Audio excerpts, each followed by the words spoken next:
तो फिल्म की शुरुआत में हमें एक सुनसान जगह पर 6 दोस्तों के ग्रुप को दिखाया जाता है जो वहाँ एक हॉरर वीडियो शूट करने के लिए आए थे। यहीं पर एक शेरिफ भी अपने पार्टनर को लिए आ जाते हैं जिसका नाम डेविड था, लेकिन इन लोगों को देखकर वो यहाँ से चले गए। अपना काम खत्म होने के बाद एक कपल को छोड़कर ये पूरा ग्रुप वापस चला जाता है और ये कपल एंजॉय करते हुए इस जगह को एक्सप्लोर करने लगते हैं। एक्सप्लोर करते हुए लड़का भागकर पास की एक कैबिन में चला गया जहाँ पर बहुत सारे पिग्स थे। वो एक स्टिक लेकर पिग्स को तंग करने लगा।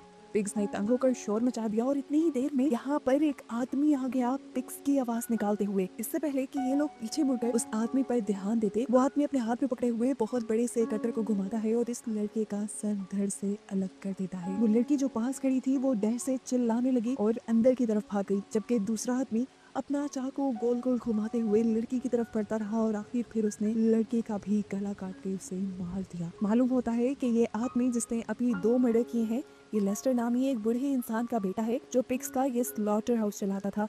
लेकिन अब उसका काम बिल्कुल बंद हो गया है क्योंकि अब मॉडर्न एज में लोग स्लॉटर हाउस से मीट लेने के बजाय फैक्ट्री से प्रोसेस्ड मीट लेना शुरू कर चुके हैं।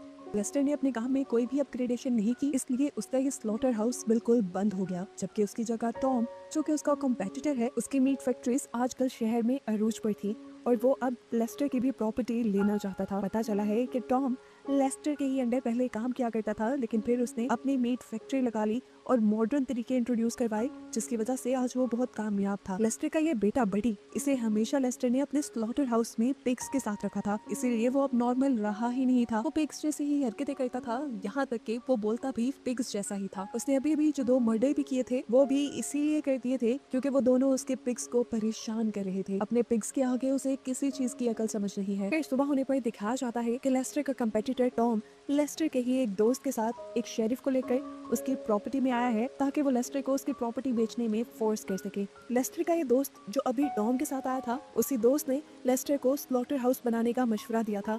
उसी के मशवरे पर ये स्लॉटर हाउस उसका कामयाब हुआ। दरमियान में उसने लेस्टर को मॉडर्न अपग्रेडेशन करने को भी कहा, लेकिन तब लेस्टर ने उसकी बात नहीं मानी, इसीलिए वो दोस्त अब टॉम के साथ काम करता है।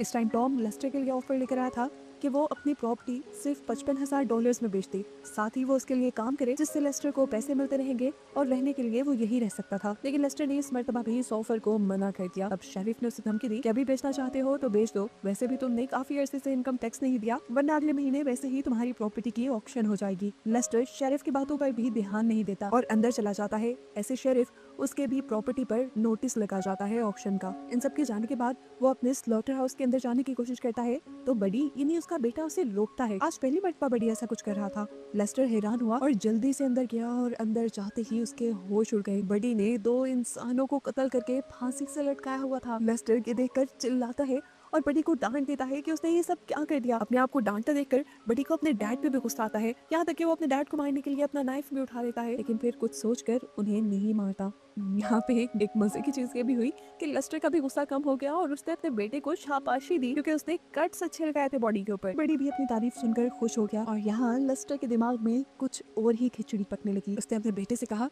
कि तुम्हें 3 ऐसे कट और लगाने हैं, टॉम, शेरिफ और उनके साथी की बॉडी पर।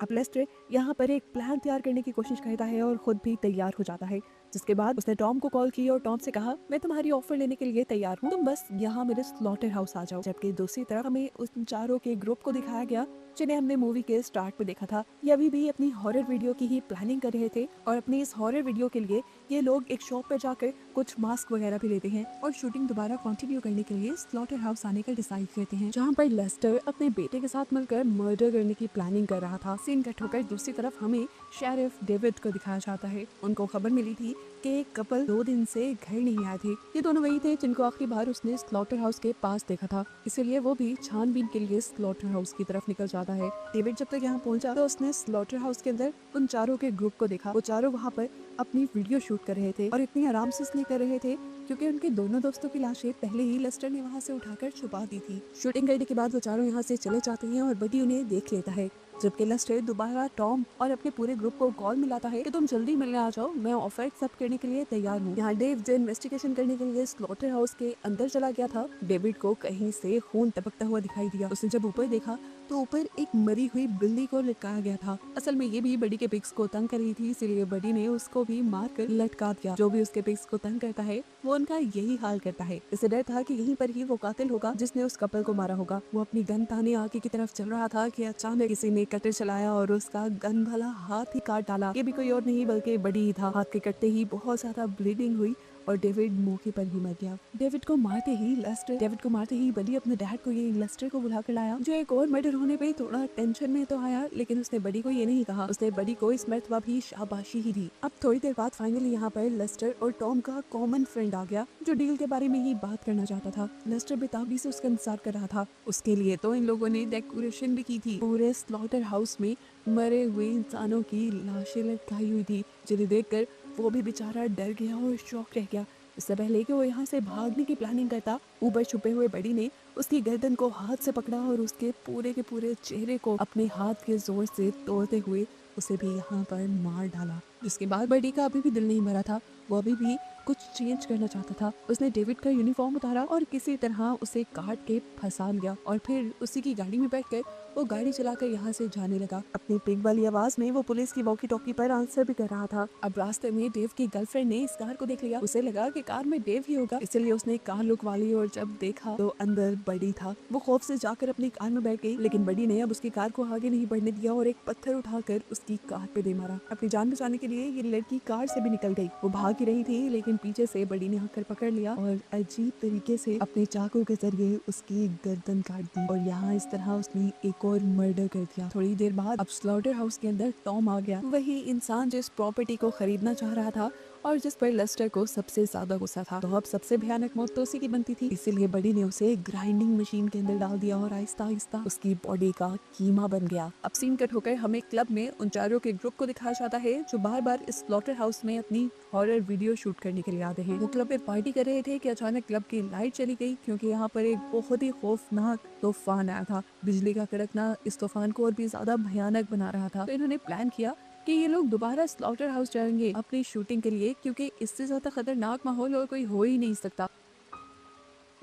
बातों ही बातों में इनकी शर्त लग गई कि सैली 1 घंटे तक अकेले स्लॉटर हाउस में रुकेगी, क्योंकि उसे थोड़ा डर जो लगता था।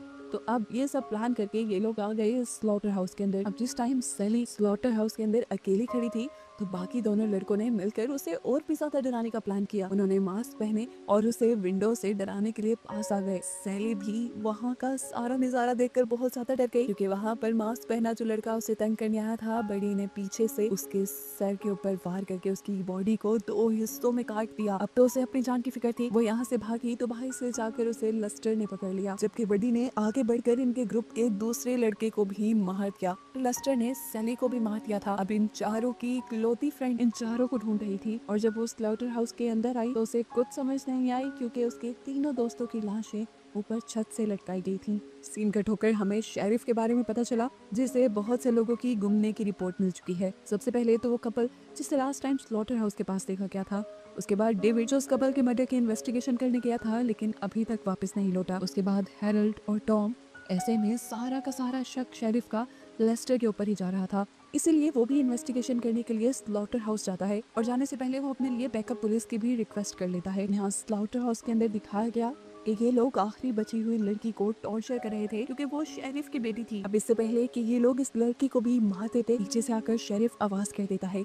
जैसे ही इनका ध्यान भटकता है तो वो लड़की भागने में कामयाब हो जाती है। अब उसे पकड़ने के लिए बड़ी उसके पीछे भागता है, लेकिन तभी शेरिफ गोली चला देता है, जिससे डरकर बड़ी वापस भाग गया। ये लोग अब भागकर उस जगह पर आ गए जहाँ पे इन्होंने पिग्स को बांधा हुआ था। शेरिफ अपनी बेटी को अपना प्लान बताता है कि तुम यहाँ से भाग जाओ, इतने में मैं इन दोनों को हैंडल करता हूँ, तब तक बैकअप पुलिस भी आ जाएगी। अभी ये प्लान बनाकर फ्री हुए थे कि पीछे से लेस्टर ने आकर शेरिफ के पेट में ही स्टैब कर दिया। अब इससे पहले कि वो इस लड़की के ऊपर भी हमला कर देता, वो लड़की यहाँ पर अपने डैड की गन उठाकर उसे ही शूट कर देती है। वो देखती है कि शेरिफ यानी उसके डैड अभी भी जिंदा थे। उन्हें बचाने के लिए वो उन्हें हॉस्पिटल ले जा सकती थी। उसने अपने डैड को गोद में उठाया और तेजी से अपनी कार की तरफ बढ़ गई। इससे पहले कि वो कार चलाकर यहाँ से चली जाती, वो लेस्टर दोबारा इनकी गाड़ी के सामने आ जाता है जिसे वो मरा हुआ समझ रही थी। वो घबराती नहीं और तेजी से कार चलाते हुए लेस्टर को कार से नीचे धक्का देती है और उसके सर के ऊपर से ही अपनी कार चलाकर उसका सर क्रैश करके आगे बढ़ जाती है।